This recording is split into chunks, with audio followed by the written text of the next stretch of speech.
So that being said, we are, I get this shirt, it's ironed, it's ready to go, and I tell Richard, on one condition, I'm going to iron this shirt, but we're not getting in a fight tonight.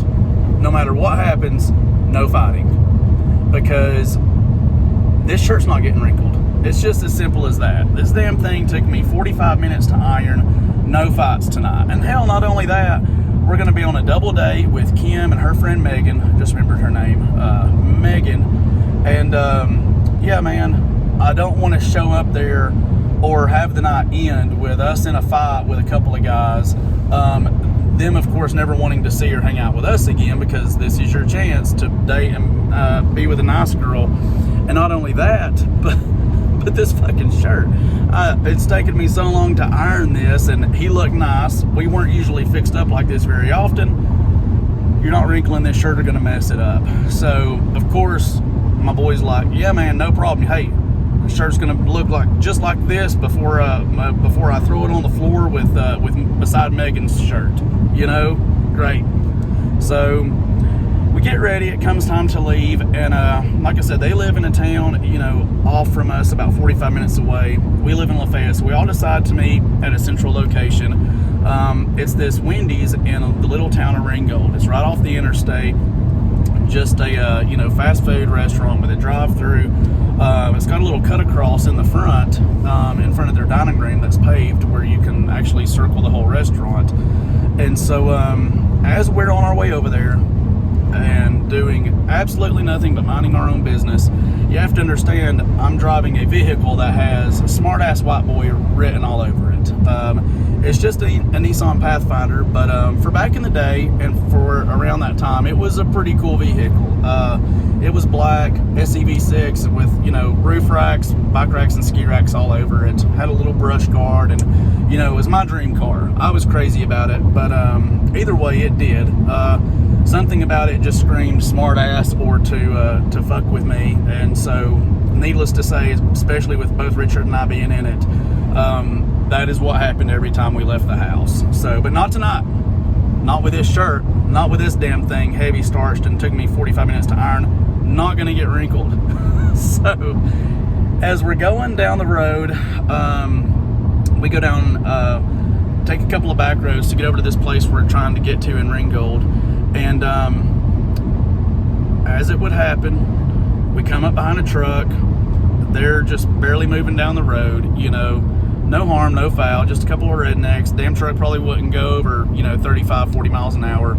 So I go to pass them. Well, we go to pass them. And of course, that was just a smart-ass gesture enough, I guess, to piss these guys off. So of course, for no reason whatsoever, here come these guys, hauling ass now, of course, 90 miles an hour, up right on my nuts. Of course, just to get a rise out of me and decide, well, here go these two cream puff sons of bitches in these really, pressed, ironed, button-up shirts. Obviously, like we're a couple of, private school frat boys or whatever. I guess just figuring that, well, these guys will be fun to start some shit with. They definitely cannot tell that earlier that day we had, bush hog for hours, cut trees, we're running grapple skidders and knuckle booms, logging about 10 acres out of land clearing on our property, just so we could have a fire and make four-wheeler trails. We definitely got some tough bark on us, and I guess these guys just chose wrong. Obviously, one of them did and made a huge mistake. As they're behind us and they're riding my ass and starting to piss us off more, they go to pass me, and I figured at this point, you know what, I'll let them pass. They can pass me, and then they can go the hell on. Well, once they get beside me and start trying to run me off the road, now you've pissed me off. So, of course, the exchanges start. We're flipping them off, they're flipping us off, they're slamming on their brakes, I'm passing them, I'm slamming on mine, and it's going to be a fight. Well, we're quickly coming up on the Wendy's that is in Ringgold, where we have to pull in and wait on Kim and Megan. We're not going to be able to really go anywhere else, because that's the place where they know to meet us. So that being said, we really have no other option. We pull into the Wendy's, and of course, to these guys behind us, it looks just as if we are pulling in to fight them. So they come in behind us, and as they pull up behind us, we go all the way around the drive-thru and we park, which obviously indicates to them, not that we're meeting somebody there, but that we are pulled in to do this. It's time to throw down, get out. We're going to do this right here on the parking lot in the middle of the day, all 4 of us. So we go all the way around the drive-thru and we park in the little front drive section that cuts through the front of the restaurant. And as we park there, they pull up beside us. And they pull up beside us, and here it goes. It's just this out of the window, you assholes this, you motherfuckers that, and just, guys being guys, mouthing off and shit. And of course, Richard's trying to tell them, because when they pull up, they're on the passenger side of my Pathfinder with the driver's side of their truck. And Richard's trying to tell them, you guys, tonight's not the night. This is how we start every night, where we end it. We're not starting our night like this. You guys just need to move on. This isn't the time or place. Just forget it. Let's just call it even for the day. And of course, the more we're declining getting into a fight with these guys, the more they're all about it. So of course,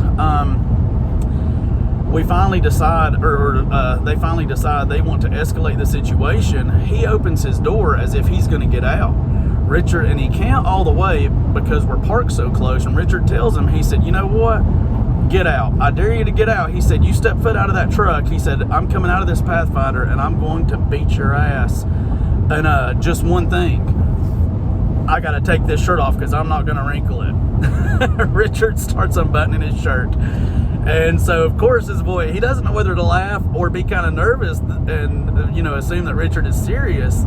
And Richard tells him, he's like, sure enough, he gets about 3 or 4 more buttons. He said, motherfucker, you've got till I get this shirt unbuttoned, and when it comes off, it's your ass. He said, because my boy ironed this shirt, and I'm not going to wrinkle it. So he looks back at his buddy. They kind of don't really know what to think about it, and he gets into his truck, but it doesn't matter. Richard is still unbuttoning, and he gets to the bottom button, and he tells him, he said, I'm telling you, he said, if I get this off and you're still parked here, he said, I'm jerking you out of that fucking truck. And he said, we're going to go around this parking lot and literally snatch him up out of his damn shoes. Richard undoes the bottom button, takes off his button-up shirt, holds it up in front of him, turns, hands it to me. I take the shirt, lay it over my steering wheel, and there goes Richard. Out of the passenger side window, ass and feet in the air, across midair, into the driver's side window of the other guy's truck, just giving it to him. Pounding on this dude. It's a wonder the passenger didn't just fucking shoot Richard. And of course today, that's the thing, it can't say whether that would happen or not, but I know in most cases, that's probably going to end up being how that goes or ends.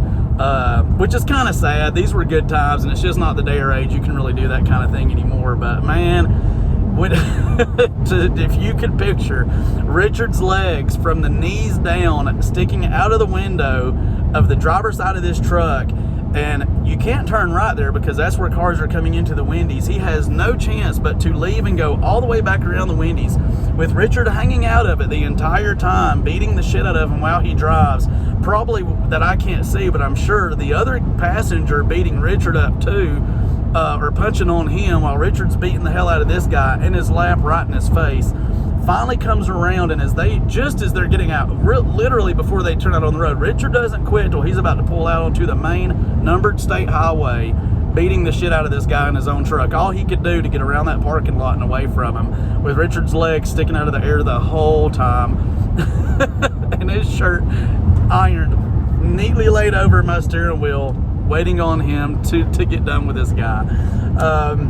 Richard falls out of the truck. Of course, not a scratch owed him, just red and pissed off as hell. And now, of course, at this time laughing, walks back over to my Pathfinder, puts on his shirt, buttons it back up perfectly, tucks it in, gets in the vehicle as if nothing happened, just as Kim and Megan drove up. That is how we started our night, and no one was ever the wiser. And that was a night starting out with Wild Strawberry on a double date, how it began. And yeah, the rest of it went really well. It was quite a nice evening. There was everyone, or was able to mind their manners, and even had a few romantic moments. But unfortunately, Richard and Megan didn't end up becoming a thing. Of course, Kim, who is now, like I said, my wife to this day, and we've been on a billion dates since, and we'll go on a million more after. But yeah, that was it. The stuff that we would do and get into, and what happened the nights before her and I would go out, and for that matter, while we were waiting in fast food parking lots to meet him, she went years without knowing, and because it was all I could do to make her think that I was a good guy, and that we were not beer drinking, you know, heathen redneck cowboy badasses that just either finished shit wherever it got started, had it drawn to us like a magnet, or just found it for the hell of it because there was nothing else to do. But either of the three, Richard was down for it every time. So I love you, brother. Those were fun times. So there is a badass friend story for you guys. Oh my God, I've got so many more. So yeah, there you go. If your buddy irons your shirt for you, be respectful. Take that shit off before you get it all wrinkled if you're going out on a double date. Shirts ironed right are hard to do and take a long time, especially if he's a dude as big as Richard. So, all right, guys, I'll tell you guys more later. Thanks.